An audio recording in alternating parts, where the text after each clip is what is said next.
Aotearoa, New Zealand, a land shaped by fire and carved by ice, with rugged peaks that pierce through the sky and winds that howl through ancient valleys.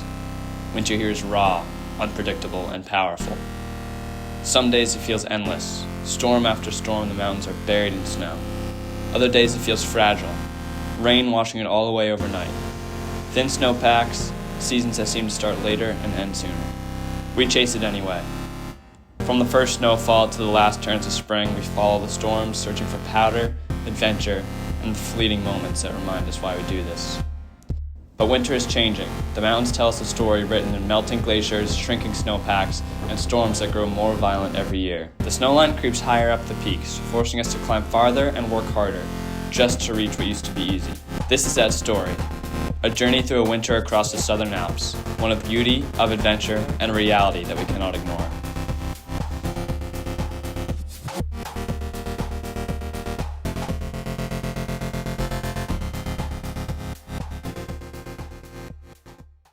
This year, winter started off with a bang.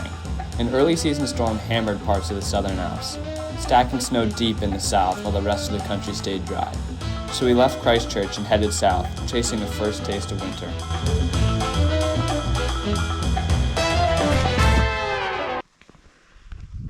Made it to top of nothing, but just out here doing a little exploratory ski tour. We got a nice little breakaway crust. Now I'm gonna do a little skiing. At sunrise, we set out to see what good snow we can find, and a natural bowl tucked right behind the ridge caught our eye.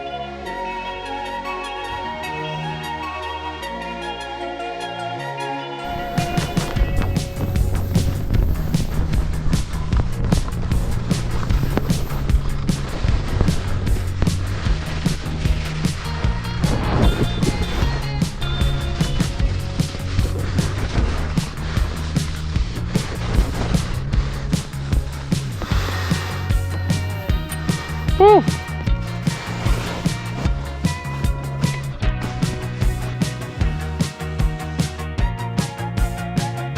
All packed up, time for the long slog back down. Right, Christo? Yeah.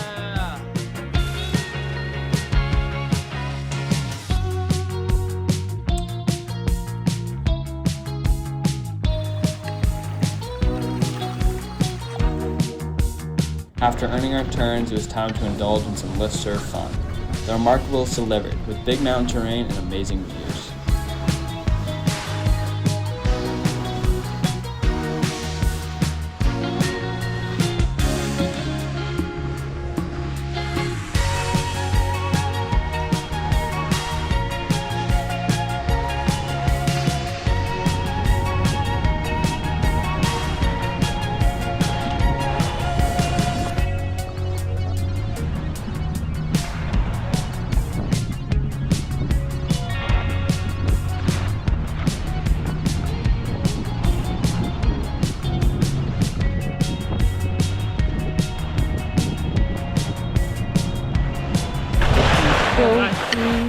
As winter stretched on, the north was still struggling. It's a pattern we're seeing more and more. Late starts, warmer temps, and rising snow lines. A slow start used to just be bad luck, but now it's becoming the new normal. We took a gamble and headed up the Great Alpine Highway to Porters, hoping to find something worth skiing. The backcountry delivered soft, warm snow and silky smooth turns.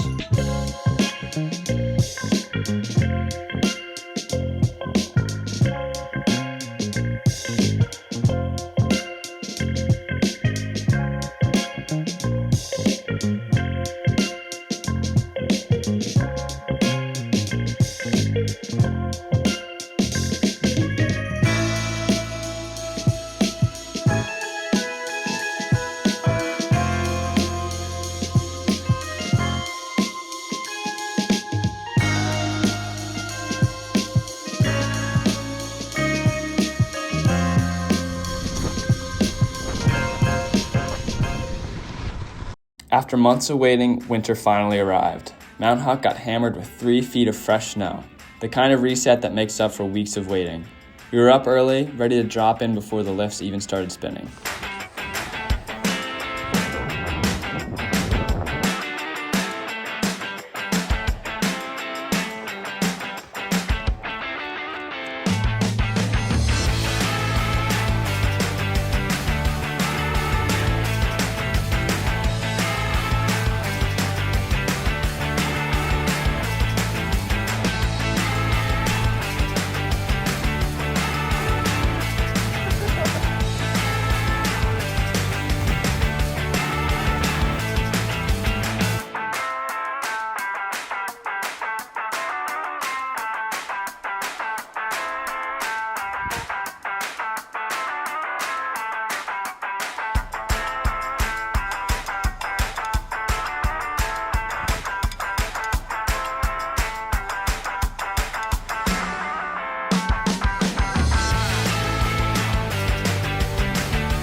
With our powder fix satisfied, we headed to the playground of the gods, Mount Olympus. A place as mythical as its name suggests.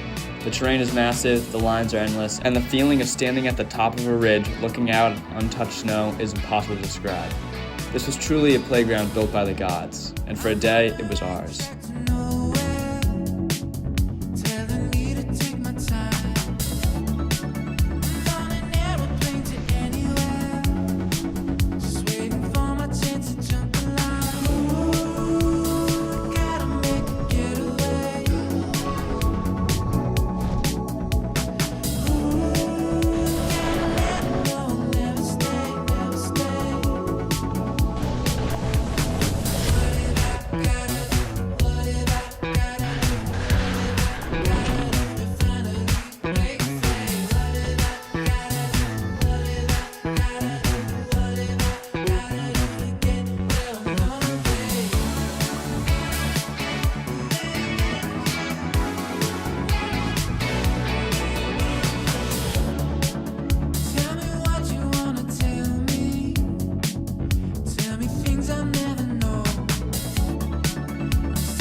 The next stop on our club field tour was Cheeseman, a small but mighty hill with a vibe like no other. There's something about these club fields that makes skiing feel the way it should. No rush, no pressure, just good times with good people. We linked up for party laps, sending side hits and carving up soft, playful snow.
We then headed farther down the highway to Broken River.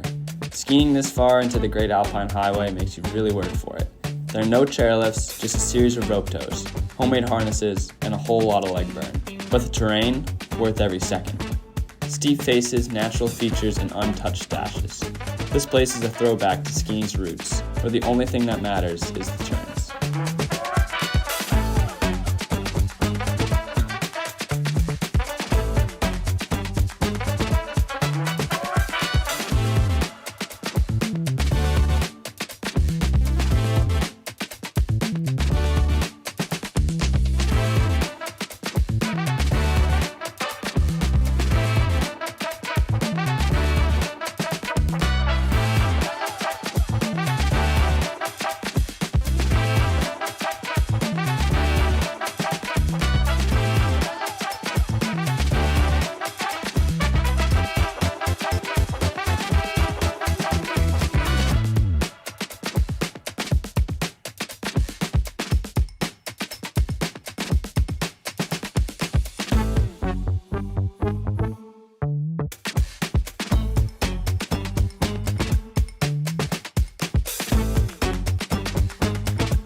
Next up was Craigieburn. Craigieburn isn't just another ski field, it's a proving ground. No groomers, no easy way down, just steep chutes, wide open bowls, and some of the best fall line skiing in New Zealand. We'd been waiting for the right storm, and finally it delivered. It felt like winter had finally locked in. We linked up turn after turn, dropping into untouched lines, knowing that days like these are becoming harder to come by. That was rad! I'm covered.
Finally, it was time for the crown jewel of Highway 73, Temple Basin, the wildest, most rugged club field of them all. We hunkered down at the University Ski Lodge as the storm rolled through.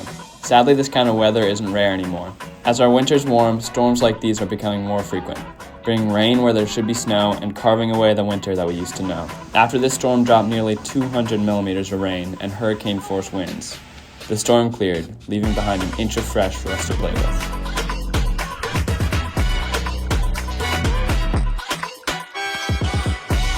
Alright, on my drop.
As spring arrived, we weren't quite ready to hang up the skis just yet.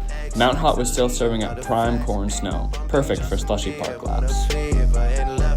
She know what she need, all she blessed, giving my best, yeah, I got my heart on my sleeve with a knife in my back, what's with that, 21, I love him, they're my brother, that's my stat, Metro made the beat, so you know that it's gon' slap, yeah, it's gon' slap, tell him run it back, talking to a diva, yeah, she on my nerves, she think that I need her, kick her to the curb.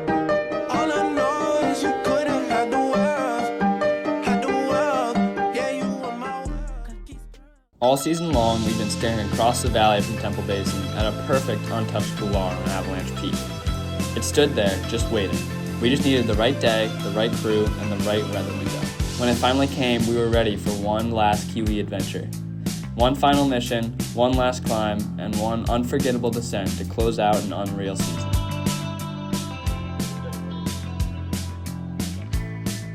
Romeo, Tango.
Let's go! New Zealand is a skier's dream, a place where towering peaks rise straight from the sea, where every ridgeline holds an adventure, and where the spirit of skiing is as pure as the mountains themselves. From the backcountry huts to the rope-toe club fields, from bottomless pow days to springtime park laps, this season gave us everything we could have asked for. But as much as we love this place, the reality is hard to ignore. Winters here, winters everywhere are changing. Snow lines are creeping higher, seasons are shifting, and the storms are getting wilder. The places we love, the moments we chase, they aren't guaranteed. If we want to keep skiing deep winters and exploring wild mountains, we have to fight for them. This means making choices that protect these landscapes, supporting businesses that put the planet first, and standing up for the future of winter. Because once it's gone, there's no getting it back. The mountains don't wait, and neither can we.